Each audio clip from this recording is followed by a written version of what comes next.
are high above Abidjan, the capital of Côte d'Ivoire. Would you like to introduce yourself? Yes, I'm Christophe, the founder and CEO of Africa Arena.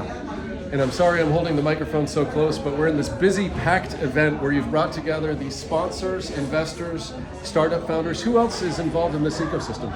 Well, we have obviously people who are funding the work we do, but more importantly, the ecosystem partners are the ones that we work with to support the founders. So we have over 120 incubators, accelerators in our network.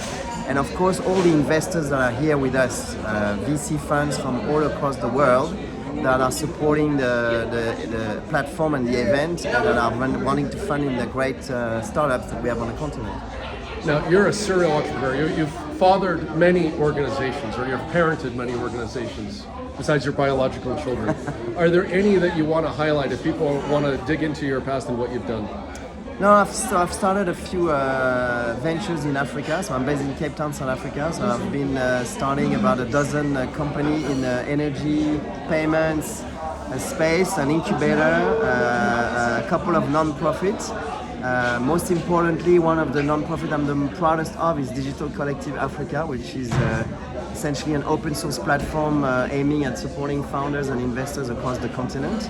And of course, Africa Arena as a deal flow platform, not just events, to create the stage for Africa's tech future and to ensure that we have a dynamic deal flow on the continent, connecting founders with opportunity, market access, and capital access.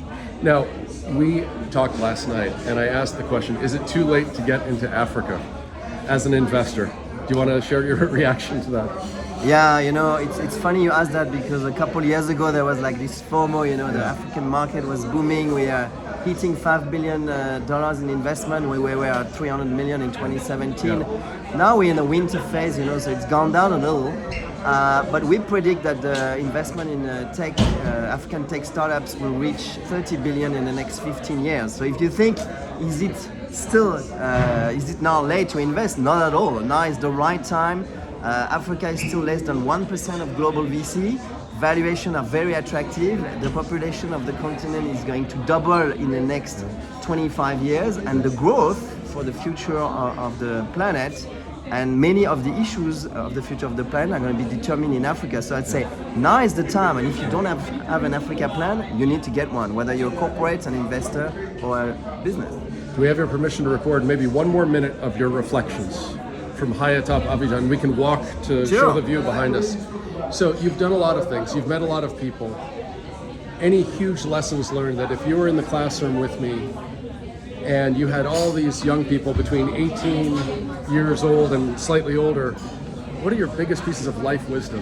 What would you get into now? Any kind of wisdom to share? Lessons You're really learned? giving me a challenge there. Yeah. I don't know if humbly speaking, I don't know if I'm the one to give any lessons, but as I was saying on the panel that we had just a little few moments ago, I think the real exciting thing for me in Africa is the founders are really solving fundamental life problems. issue, whether it's education or energy and so forth. So I think what's really important is that people keep grinding on what keeps them passionate being entrepreneurs, which is to solve their people's problem, and raising capital to do that is something hard, but something which I think is very rewarding when you are successful. And I think there's going to be a lot of success stories coming out of the sector that we see in climate tech, energy, not just fintech and mobile money that Africa has been for. So what we were saying on the panel now, that everybody's known that mobile payment was born in Africa. Now we all use it from Singapore to San Francisco. But I think microgrid, for example, or some of the stuff we're seeing in agri-tech that are being developed in Africa are certainly going to be pervasive and spreading out in the rest of the emerging economies. And I think we've seen many startups today, this morning, pitching on businesses which I think have full potential to grow globally. So that's really what gets me excited and keep going at this. The Green Economies panel, or the Sustainability and Energy panel, was fantastic. Would you focus more on energy storage, energy production, energy efficiency? Is there a part of that challenge? No, I think for me, there's so many things in climate stuff and resilience, adaptation, mitigation. As I was saying on the panel, I've spent about more than a decade in the energy field. For me, micro generation on the one side, so all the solutions that will enable small businesses, farms, individuals, families, households to be self-sufficient in terms of energy generation, and the funding that goes with it, that microfinance linked to micro grid is extremely exciting, because in Africa we're going to have a leapfrog moment like we had with mobile money, because we didn't have this huge energy infrastructure. We don't have nuclear reactor, we have largely powered gas station. Moving to micro generation, decentralized, a decentralized energy system is probably where Africa is going to have a leapfrog effect compared to emerged economies, and that's why I think we're going to see a lot of stuff happening. Keep in mind, we're going to go to 2.5 billion people by 2050 in Africa. That's going to be very energy hungry, and there's a lot of young people, a lot of growth happening on the continent. So I think that there's going to be a lot of investment in that sector. So if I were a young founder today looking for which sector I want to try to start changing things, I would focus on those key things, which are typically African speciality, I would say, around food security, agri-tech, around climate adaptation, around climate tech solutions, because I think that's where Africans have a real advantage in terms of not having all that legacy of big infrastructure behind them, but they're able to be agile and completely reinvent the way we do things very quickly. And I want to thank you, because it's been, I think this is the third year that I've been dropping by your events and participating one way or another, and I'm trying to remember how it happened, but it might have been Zachariah George who put us in touch with one of your organizers. One of the greatest investors on the continent. There you go. Shout out to the Launch Africa folks. Philip, you too. Shout out to Philip. But here's the thing I wanted to leave you with, and with viewers, besides a thank you publicly for putting together this, it's more than an event, like you said, it's a platform really. Africa Arena, I wanted to give a chance for anybody listening to be aware of how you can follow virtually. Even if you can't get on a plane and you can't come here physically, Africa Arena, anybody can join, right? That platform. Anybody can join. It's an open platform, so we have a well-followed YouTube channel. Obviously, we're streaming the events all the time on our website, but also we have mobile applications, iOS, Android, and on desktop, where you can watch all that content, but also as an investor, get into contact with the founders, see their pitches, see their pitch deck, and invest. We need investment in our entrepreneurs on the continent. That's what this message needs to be heard everywhere. Whether it's diaspora investors or investors in any emerged economies all across the continent, now is the time.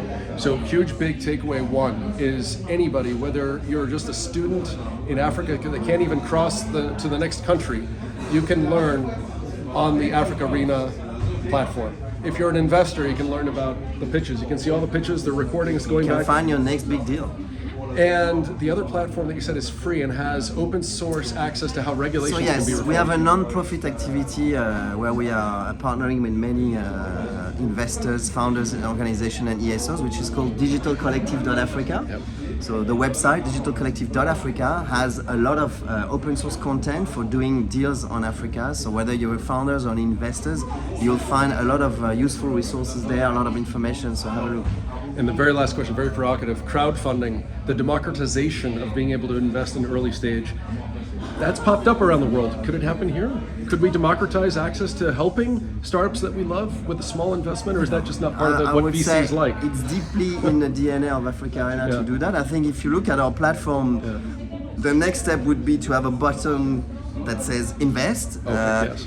We actually have a very dynamic working group at Digital Collective Africa called Floats, which is about creating liquidity options for African founders, and the idea here is to use blockchain technology and a new deregulated finance to try to find faster mechanism to invest in African startups. Because the problem today is if you are a Nigerian investor based in the US and you want to invest in a Nigerian startup in Nigeria, you either have to be an angel, which is not easy for everybody, you know, all the intricacies of being angel investing, or you have to invest in a fund, which obviously, you know, requires a certain threshold of investment, $50,000, $100,000, and also, you know, there's a cost to that. So I think, you know, if you look at digital banking today, you're able to do so many things with a few clicks. Isn't it obvious that, and we are working with the London Stock Exchange, Euronext, and African exchange like the Johannesburg Stock Exchange to try to make it more easy, make it more democratized for any investors to really access that asset class in an easier way for smaller tickets and so forth. That's probably going to take still a bit of time and some regulation work. But I'm very hopeful that's one of the major things we could be delivering with Digital Africa. And the very, very last thing, we might cut this if we don't have a great soundbite on this, but I heard that in Amsterdam on the stock exchange, there's some kind of a new vehicle they've been trying for at least a year, so that early stage investors can sell their ownership stake. You're aware of this?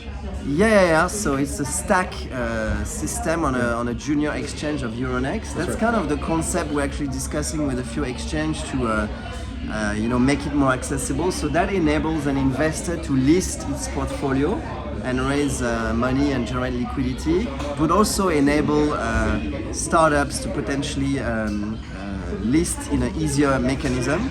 So yes, I think that's some of the innovation is going to be coming there in the next few years for sure. Okay, Christophe, thank you so much for your time. I know you're doing a million things. So merci beaucoup from High Top Abidjan. I did promise a little bit of skyline behind us. So there we go. Do you know anything about that that incredible architecture, that sort of retro modern pyramid? I keep asking, and anyways, that's the view. That's the Riviera of Abidjan, and we might or might not use this depending on whether the quality is any good. But thank you one more time. And by the way, we'd be remiss not to thank Aliou, who helped at least one video go viral here. So, au revoir, mes amis. Until next time. À bientôt, exactly.